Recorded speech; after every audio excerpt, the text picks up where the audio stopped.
Bible అంటుంది గాచారం పట్టిన వాళ్ళంతా ఆచారాలు చేస్తారు. ఎందుకో తెలుసా? ఈరోజు ఇల్లు కట్టుకుంటున్నాం అనుకోండి, ఏం చేయాలా?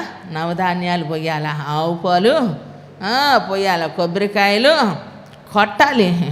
ఏమండి, పెద్దలు చనిపోయారనుకోండి, వాళ్ళ కాళ్ళకి నమస్కారం చేయాలి, వాళ్ళ కొవ్వొత్తులు పెట్టాలి. ఏమండి, వాళ్ళకి మనం ఏం చేయాలి? కొబ్బరికాయలు కొట్టాలి. పెళ్ళవుతుంది అనుకోండి, ఏం చేయాలి? మొదట ఏం కొట్టాలా?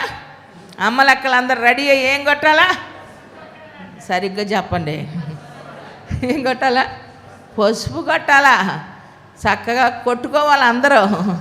ఏమండి, పసుపు రాసుకొని చక్కగా మొదలు పెట్టుకోవాలా. అవునా కదా? కొత్త ఇంట్లోకి మనం వెళ్తున్నామంటే కొన్ని కోట్ల రూపాయలు ఖర్చు పెట్టి ఇల్లు కట్టుకున్నా, డూప్లెస్ ఇంట్లో కట్టుకున్నా, మొట్టమొదట మనం ప్రవేశించేదానికి ముందుగా రోజు మన వీధిలో ఉన్నా కూడా పట్టించుకోం.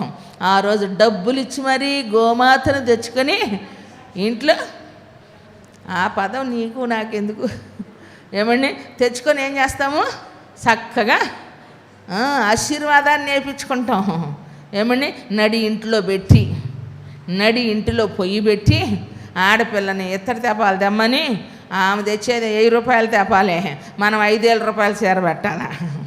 ఏమండి, పిసినారు వాళ్ళు కొంతమంది 1/2 లీటర్ పాలు 1/2 లీటర్ బెల్లం తెస్తారు, గెద్ద బియ్యం పోస్తారన్నమాట. మనం మాత్రం ఇవన్నీ ఏంటి? మొట్టమొదట ఆడపిల్ల పొంగల్ బగ్గించాలా, లేకపోతే వెళ్ళకూడదు. ఇంటి చుట్టూ ఏం కట్టుకోవాలా? మామిడాకులు కట్టుకోవాలా. ఏమండి, ఇంటి చుట్టూ మామిడాకులు కట్టుకోవాలా. పిల్లోడు పెళ్ళైతే పందిరి వేయాలా, పందిరి చుట్టూ ఏం కట్టాలా? మామిడాకులు కట్టాలి. ఏమండి, ఎంత చక్కగా ఆచారాలని అడిగి మరి, అక్క కొత్త కాళ్ళు వస్తుంటే ఏం చేయాలంటావు? పిల్లని పంపించాలంటే ఏం చేయాలంటావు? పిల్ల సుడి తెప్పింది, అది తెప్పింది, ఎట్ట తెచ్చుకోవాలంటావు? ఎవరిని అడుగుతారమ్మా? ఎవరిని? పక్కింటి వాళ్ళని అడుగుతాం. నాకేం తెలిసే అమ్మాయా, ఈ కాలపోలకి ఏం అర్థమయ్యిద్ది, ఆచారి గారి దగ్గరికి వెళ్ళిరా అంటారు. ఏమండి, వాళ్ళు వెళ్ళి పూజారి గారిని అడుగుతూ ఉంటారు. అయ్యా ఏ రోజు మంచిదంటావు? మా అమ్మాయిని పంపాలా, గడప దాటాలా? ఏమండి, ఊర్లో ఒకడపోయి చేస్తూ ఉంటే పండగ చేసుకోవాలి శామ్యాత్తండి అన్నారంట ఒకళ్ళు. ఏమండి, ఎన్నో చూసాం ఇవన్నీ. మనిషి పోయి కుటుంబీకులు గుర్తు చేసుకొని ఏడుస్తూ ఉంటే ఏం చేస్తూ ఉన్నారు? ఏమండి, త్వరగా తీయండి, మేము పండగ చేసుకోవాలా. ఒకళ్ళ లైన్లో పెళ్ళి జరుగుతుంది, ఒకళ్ళ లైన్లోనేమో ఏమండి ఈ కేకలు వినపడుతుంటే ఎప్పుడు తీసుకెళ్తారు చెప్పండి? ఏమండి, మేము శుభకార్యం చేసుకుంటున్నాం అని చెప్పి ఈరోజు ఆచారాల మధ్య మనుషులు ఏం చేస్తున్నారు? ప్రియులారా, మగ్గిపోతూ ఉన్నారు. ఎన్నేళ్ళైనా రక్షించబడినా ఇవి మానుకోరు. ఏమండి, దిష్టి బొమ్మను మానేస్తున్నారు ఇల్లు కడతా. చెప్పండి, దిష్టి బొమ్మను మానేస్తున్నారా? నరదిష్టికి నల్లరాయి అయినా బద్దలయ్యిద్దంట నరుడి దిష్టికి. అందుకని ఏం చేయాలా?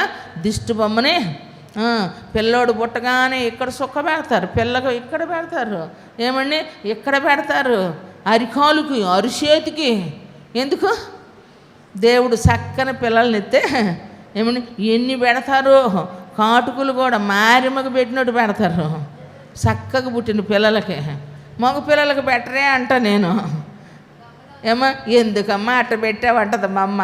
కళ్ళు చీకిపోతాయని కళ్ళు చక్రాలలాగా అవ్వాలట ఎవరిని పడేయటానికో. మరి మగపిల్లోడికి వద్దా చక్రాలు కళ్ళు? గుండ్రపు కళ్ళు వద్దండి. ఏమండి, పుటకలో ఉండాలి కానీ ఏదైనా ఏముంటుంది చెప్పండి. కానీ ఇవన్నీ ఏంటంటే ఆచారాలు. ఆచారం పట్టిన ప్రతి ఒక్కరు ఏం చేస్తారు? ఆచారాలు చేస్తారు. కానీ దేవుని యొక్క సన్నిధిలో తల్లి గర్భంలో ఉన్నప్పుడు తను ప్రత్యేకించుకున్నటువంటి తన పని కొరకు నియమించుకున్న దేవుని సన్నిధిలోనట తను తెలుసుకున్న తర్వాత మనుష్య మాతృలతో ఎవరిని కూడా పౌలు గారు సంప్రదించలేదంటండి. ఎందుకంటే దేవుణ్ణి కలిగినటువంటి వారిగా పిల్లోడు అన్నం తిన్నా ఏమండి తినాలన్నా ప్రార్థనే, ఏమండి తినకపోయినా ప్రార్థనే, ఏడ్చినా ప్రార్థనే, డబ్బులు లేకపోయినా ప్రార్థనే, పని దొరకకపోయినా ప్రార్థనే, బొద్దుగా ఎక్కువగా ఉండి ఉండి సడన్గా లావైనా ప్రార్థనే, ఎంత తిన్నా సన్నగున్నా ప్రార్థనే, పెరగకపోయినా ప్రార్థనే, పెరిగినా ప్రార్థనే.